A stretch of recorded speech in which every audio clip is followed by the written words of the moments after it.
Module 6b, heat pumps. Vapor compression cycle, which is the most standard heat pump out there. And we'll talk about the coefficient of performance, which is how you measure the effects of the heat pump. Heat pumps are used for refrigeration when you're trying to move, well, we talked about earlier when you take heat and move it from a high temperature source to a low temperature source, you can get work out. That's kind of like moving water downhill. You can put a paddle wheel in there and get work. With heat, you can take heat and move it downhill in temperature and produce work out of it, and that's called a heat engine. The heat pump goes the other way. Heat flowing downhill can be captured to make heat flow uphill. You have a heat pump, and there you have to put work into the system, and then you make heat flow uphill from a low temperature to a high temperature, which is what your refrigerator does. It takes heat leaks into the refrigerator, and the heat pump draws the heat back out from the cold area out to the room, which is at a higher temperature. So we take QL, move it uphill. We have to do work in order to do that. So here's your heat pump, and we have to use work to make the heat move uphill in temperature. Okay, here's what many heat pumps look like. You have a compressor, a condenser, a valve, and an evaporator. So this would be a vapor compression cycle. And what you would do is you would take work in, you would put work and move it into the compressor. And you would take the vapor refrigerant, and you could use R134A, or even ammonia has been used as a refrigerant, and you move it into the compressor as a vapor, take it out as a superheated vapor, and now it's at a high temperature because you've added work to it, high temperature and pressure, so it's hotter than the surroundings, so you can release the heat to the surroundings.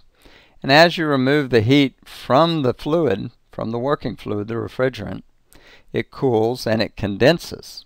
So going from a vapor to liquid, you're removing heat. So in your condenser, you come out as generally a saturated liquid, or maybe slightly subcooled, and put it into a valve. And if you recall, going into the valve, you're going to flash, and the liquid will partially vaporize as it goes below its saturation pressure for its temperature. It will partially vaporize, come out of the valve as a part liquid, part vapor, and then it's ready to accept heat, because remember, as it flashes, the valve is at constant enthalpy, so that it comes out very cold usually. Comes out cold, and now it's colder than the room, or colder than the thing you're trying to cool.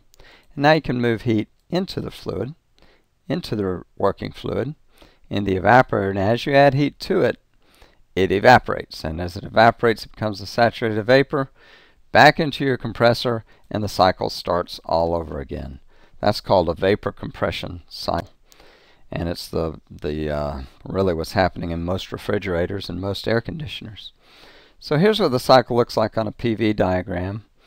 Let's see, we're going compressing it to a high pressure. At constant pressure in our condenser, we're condensing it. And as you go under the phase envelope, you go from, start out as a superheated vapor at 0.2, cool it, then it starts to condense, and it condenses at constant temperature because you're assuming approximately constant pressure in the condenser. And then you go through the valve, it drops its pressure. Also, this is happening at constant enthalpy. Recall, for the valve, it's approximately constant enthalpy. Pressure drops and the volume expands a little bit, and then as you go through the evaporator, it goes from part liquid to part vapor to completely 100% vapor, and then you start the cycle all over again with compression. So there's your 4 steps for your vapor compression cycle. Okay, a valve is normally used for expansion, and you really waste the potential to do work when you go through a valve. A turbine would be more efficient, but it costs more and it's harder to maintain, and these things are very simple if you just use a valve. Although again, if you have a very, very large system, you may want to consider a turbine. Flashing across the valve, of course, it'd have to be a special turbine because it'd have to be able to handle liquid and vapor.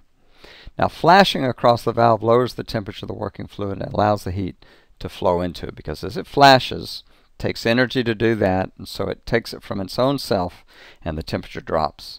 And now you have a very cold fluid, and you can chill things with it or add heat to it from the surroundings or from the cold source.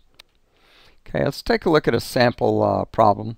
Suppose we have a pressure of 2.8, I believe that's 2.8 bars, and a quality of 1 coming into the 2.8 bars and a quality of 1 coming into the compressor. And we think of this as the suction side, and this would be at 12 bars we'd have the discharge side, so the compressor is going from 2.8 to 12. This state 1 and state 4 will be around your evaporator, and that is the low side, the low pressure side. State 2 and state 3 around your condenser. There's your high pressure side. So you raise the pressure with the compressor, drop the pressure with the valve. And let's suppose coming out, we know that the quality is coming out of the valve. See, going into the valve, the quality is 0, saturated liquid. Coming out of the valve, the quality is 0.3, saturated vapor. And we'll use R134A for this. Neglecting our delta P and heat exchangers, we'll do the energy balance on the valve, and we find that H3 is equal to H4, throttling valve. And we fill out the rest of our properties. You know that once you have this pressure, you can get this pressure. This pressure and the given quality of condensed liquid is 0. Will give you the enthalpy. Now let's see, go backwards. Let's see. Once you know the enthalpy,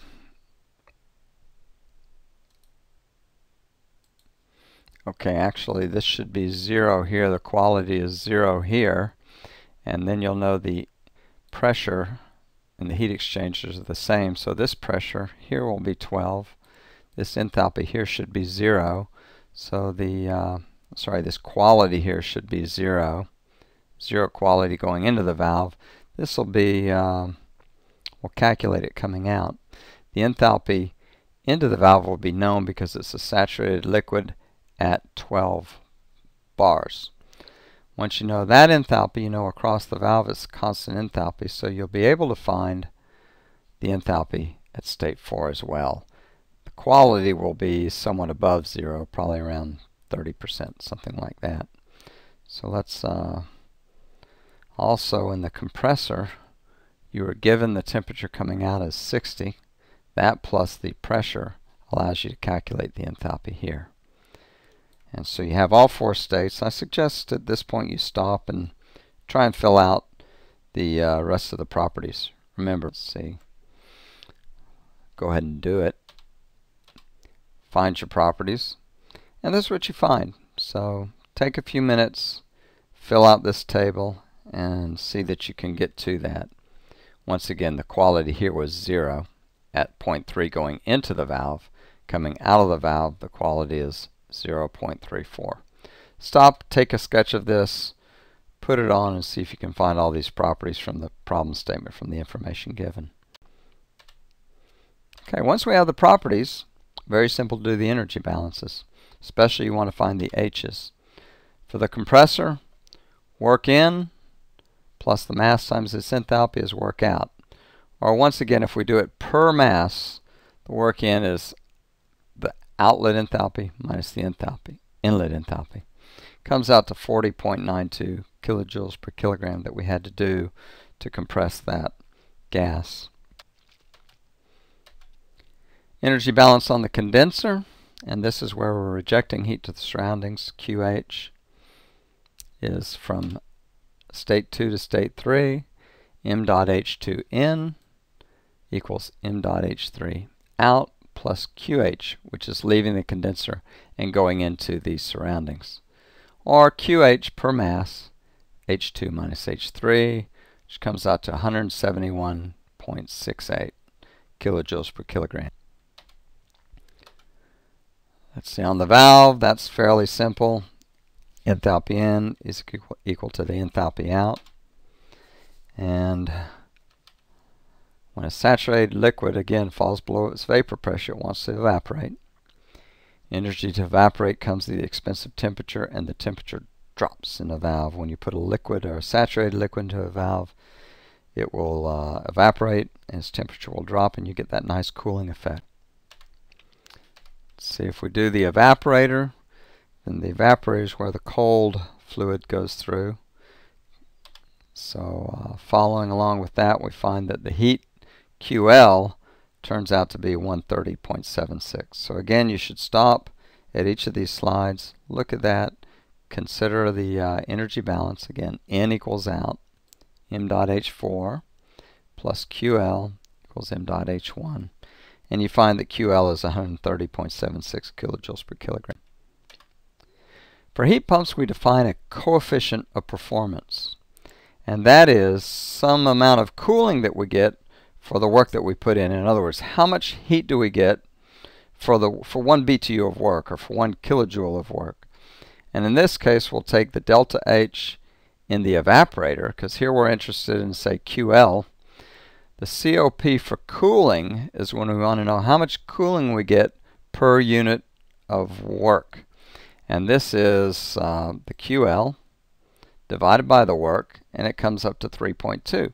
That's pretty good for a heat pump. 3.2 units of cooling for every 1 unit of work that you have to put in. It tells you that if you're cooling your house, then if you turn on a light bulb and it takes 100 watts to burn the light bulb, you're going to have to remove that heat from your house. So let's see, that would be QL at that point, 100 watts. So I would have to put in, I don't know, about 30 watts or so to cool the house. In addition to running the light bulb, I'm also having to pay another 30 watts to remove that heat from the house. For heating, we're interested in QH, so we'd calculate QH over W, and that would be COP of heating. So what's happening here? Heat's flowing from a cold space, flows uphill in temperature, flows into the evaporator, causing the working fluid to evaporate. That evaporated fluid is then put into a compressor, raises its potential, both temperature and pressure, and then you run it into your condenser, where with the high temperature, it can now discharge its heat to the surroundings, because it's even hotter than the surroundings, condenses and becomes a liquid. We take that high pressure liquid, high pressure and high temperature liquid, flash it across the valve, the temperature drops to a low temperature, and now you can again collect heat into it. So it goes around in a cycle, around and around, picking up heat, discharging heat, picking up heat, discharging heat. And so that's basically what happens in a heat pump. In an air conditioner, basically we're doing this, the evaporator is inside your house, so you're taking cold room air and you're making it even colder. You continuously recirculate it through the evaporator and keep cooling that air. The heat that comes into your house winds up in the room. The heat is removed into the evaporator, into the working fluid, where its potential is raised. It discharges the heat into hot air outside, and this would be the condenser sitting outside of your house. Goes back, flashes through the valve, and the process starts over again. In the wintertime, we can reverse the cycle, and we can take warm room air, and heat it up. So what we'll do in the condenser is we'll take heat from the fluid and put it into the air and make it even warmer. So we'll continue to heat the air, circulate that warm room air. It comes out even hotter because the condenser, where the heat is added to the air, heat is taken away from the refrigerant and put into the air. And so when the heat leaks out of the house, we replace it here in the condenser. And then, of course, the cycle's been reversed, so you take that condensed fluid, hot condensed fluid, flash it across the valve, and now you can make it even colder than the cold outside air. And so the heat will flow in from the outside air into the evaporator, which is now very cold, goes into the compressor, and starts all over. With a little bit of valving change, you can do all this with the same unit. A condenser and an evaporator are just heat exchangers. So we can use, in the wintertime, we can use the inside unit as a condenser. In the summertime, we use it as an evaporator. For a refrigerator, basically what you have is the plug into the wall, the compressor, power coming in. You're running your, the Q goes into the fluid from the refrigerator, and it acts as an evaporator, comes through this cycle and winds up being evaporated. Now you raise the temperature through the compressor, and then you take it to the back side of the refrigerator, or maybe underneath where you have your condenser coils, and it'll be hotter than the room, so you reject that heat to the surroundings as the fluid condenses. So that's basically how your refrigerator works. Put it back, your condensed liquid back into the valve inside the walls of the refrigerator, flash across the valve, and now you have a cold fluid running through your refrigerator. So we talked about heat pumps using work to move heat uphill in temperature. We looked at the vapor compression cycle, where the compressor raises the potential above ambient temperature, and the valve lowers the potential below ambient temperature. Talked about the coefficient of performance was really just a measure of how much heat we get for how much work we put in.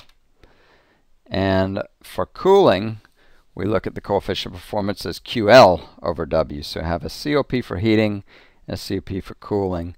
The same machine can be used for either, so it just depends on how you define the COP. For homework, what I'd like you to do, again, is work through all the examples in this module, fill out that chart, do the energy calculations, find your COP.